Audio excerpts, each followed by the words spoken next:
Haleluya. Puji Tuhan, selamat pagi keluarga GPDI Tiberias Bogor.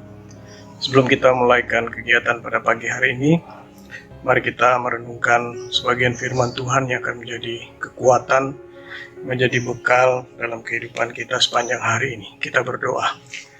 Terpujilah nama Tuhan, kami mengucap syukur. Nah, sungguh Engkau Allah yang baik yang sudah memelihara kami. Kami bangun dengan kekuatan yang baru. Dan pada pagi ini kami ingin mendengarkan firman-Mu. Tuhan mengurapi kami dimanapun kami berada. Terima kasih Bapa. Dalam nama Yesus kami berdoa. Amin. Pagi-pagi hari ini kita akan merenungkan tentang tema Allah dan perbuatannya.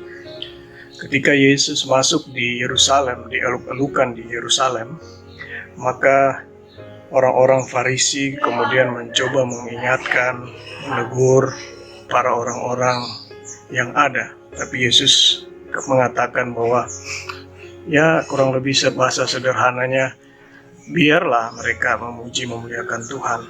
Kalau mereka tidak melakukan itu, batu pun bisa menaikkan pujian.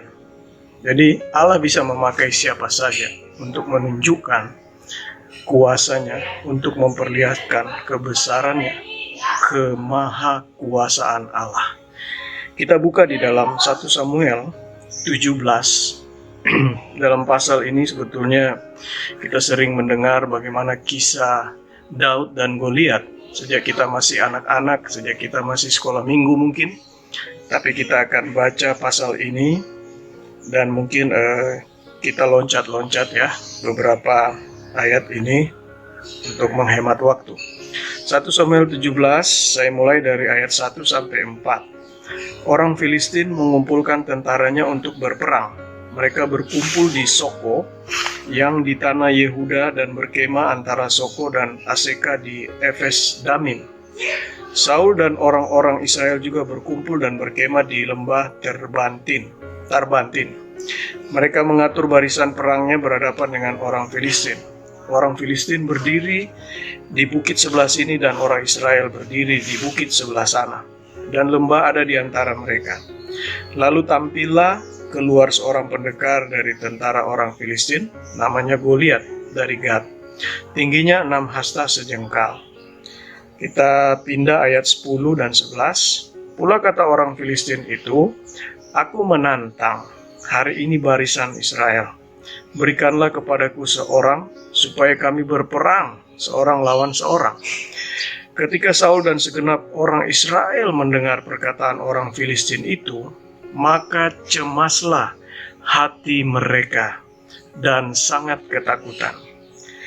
Kita lihat pada ayat 15-16, tetapi Daud selalu pulang daripada Saul untuk menggembalakan domba ayahnya di Bethlehem. Orang Filistin itu maju mendekat pada pagi hari dan petang hari. Demikianlah ia tampil ke depan 40 hari lamanya. Kita lihat pindah ayat 20. Lalu Daud bangun pagi-pagi, ditinggalkannya lah kambing dombanya pada seorang penjaga, lalu mengangkat muatan dan pergi, seperti yang diperintahkan Isai kepadanya. Sampailah ia ke perkemahan, ketika tentara keluar untuk mengatur barisannya dan mengangkat sorak perang.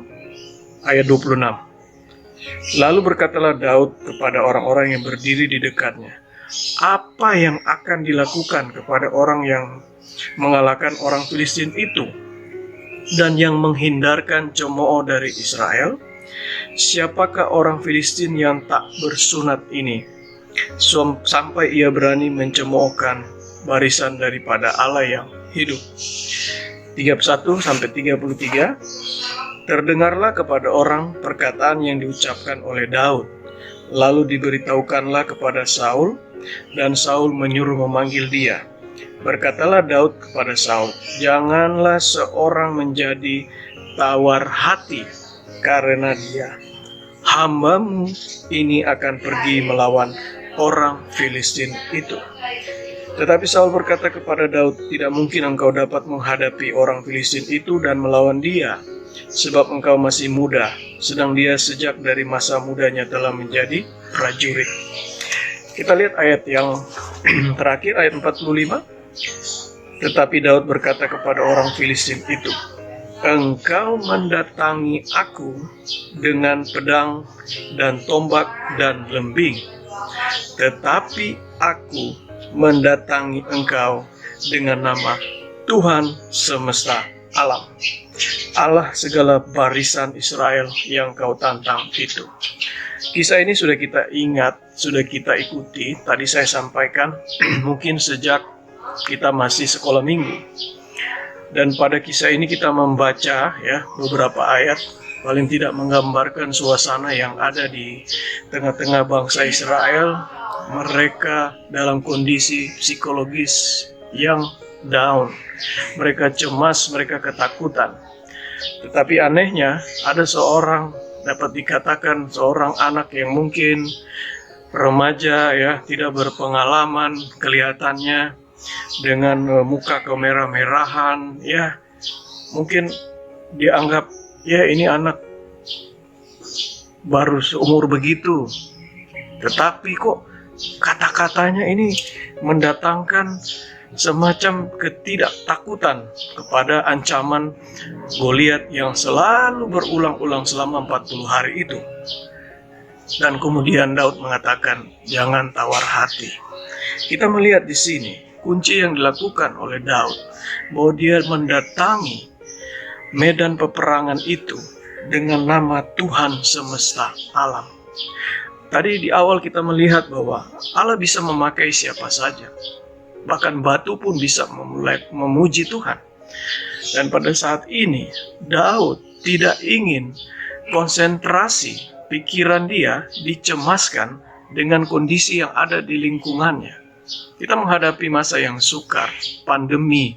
Kita menghadapi bukan hanya pandemi, tetapi juga sebagian orang merasakan bagaimana susahnya, sulitnya ekonomi pada saat ini. Tetapi kita belajar dari Daud. Daud tidak ingin dipengaruhi oleh situasi yang ada di sekitarnya. Dan Allah menunjukkan kekuatan, kehebatan, kekuasaannya dengan bisa memakai siapa saja, termasuk anak remaja ini yang mungkin dalam pandangan orang dia itu tidak diperhitungkan. Dan ini luar biasanya. Pada ayat 45 dia mengatakan kepada orang Goliat itu, kepada orang Gad itu, "Engkau mendatangi aku dengan pedang dan tombak dan lembing, tetapi aku mendatangi engkau dengan nama Tuhan semesta alam." Puji Tuhan, kita belajar dari hal ini, melihat bahwa kondisi yang ada mungkin bisa mempengaruhi kita, tetapi belajar dari Daud, Allah sanggup memakai orang yang tidak diperhitungkan sekalipun. Di dalam 2 Raja-Raja 6 ayat 15-17 kita akan lihat di situ bagaimana abdi Allah dari Elisa itu mereka sudah terkepung. Mereka sudah terkepung, tetapi ada 2 respons yang berbeda. Abdi Allah ini ketakutan. Dalam ayat 15 di situ disebutkan, "Celaka Tuanku, apakah yang akan kita perbuat?" Tetapi sang abdi Allah itu berkata, "Jangan takut, sebab lebih banyak yang menyertai kita daripada yang menyertai mereka." Kemudian Elisa berdoa supaya abdinya, bujangnya itu dicelikan matanya. Sehingga kemudian tampaklah gunung itu penuh dengan kuda dan kereta berapi sekeliling Elisa. Ini luar biasa. Allah sanggup bekerja dengan apa saja. Tetapi persoalannya, apakah mata rohani kita bisa melihat hal itu? Dan kita lihat pada ayat yang terakhir ya, Lukas 18 ayat 7. Di situ dikatakan, "Tidakkah Allah akan membenarkan orang-orang pilihannya yang siang malam berseru kepadanya? Dan adakah ia mengulur-ulur waktu sebelum menolong mereka?" Pada saat kita berdoa, kita panggil nama Tuhan. Pada saat itu, kita yakin Tuhan bekerja. Kuasanya jauh lebih besar. Pasukan malaikat tentara Tuhan yang ada di sekeliling jauh lebih besar dari semua yang kita lihat dengan mata jasmani kita. Puji nama Tuhan. Kita berdoa. Terima kasih Tuhan, kami sudah mendengarkan firman-Mu. Biarlah firman-Mu ini menjadi kekuatan dalam kehidupan kami. Kami mengucap syukur dalam nama Tuhan Yesus. Amin. Puji Tuhan, Tuhan Yesus memberkati.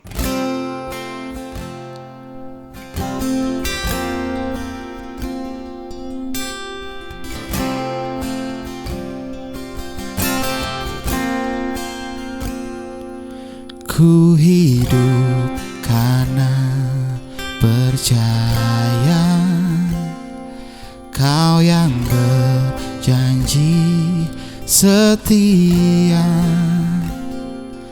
Pengharapanku selalu ada di dalam-Mu. Ku tidak akan menyerah meski dalam kesesakan. Seluruh hidupku dalam genggaman-Mu.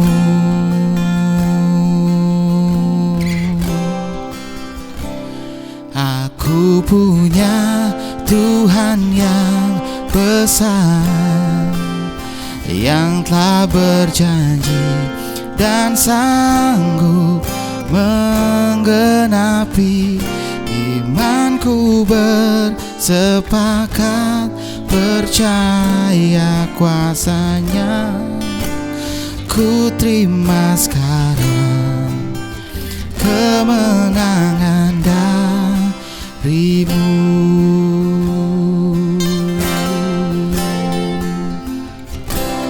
Ku tidak akan menyerah meski dalam kesesakan. Seluruh hidupku dalam genggaman-Mu.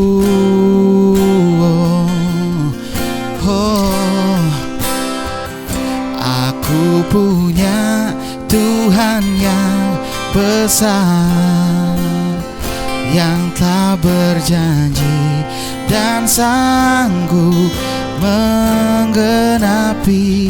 Imanku bersepakat percaya kuasa-Nya. Ku terima sekarang kemenangan dari-Mu.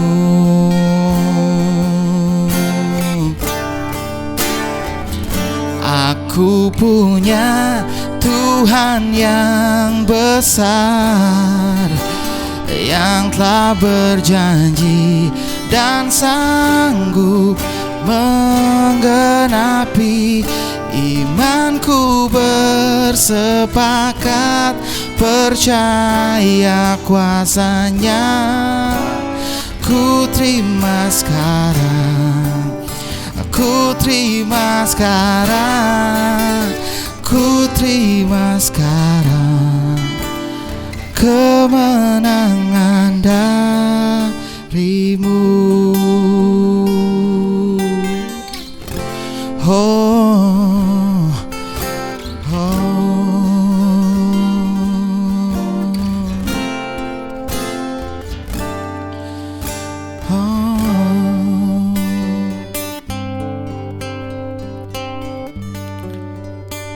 Selamat pagi, selamat beraktivitas. Tuhan Yesus memberkati.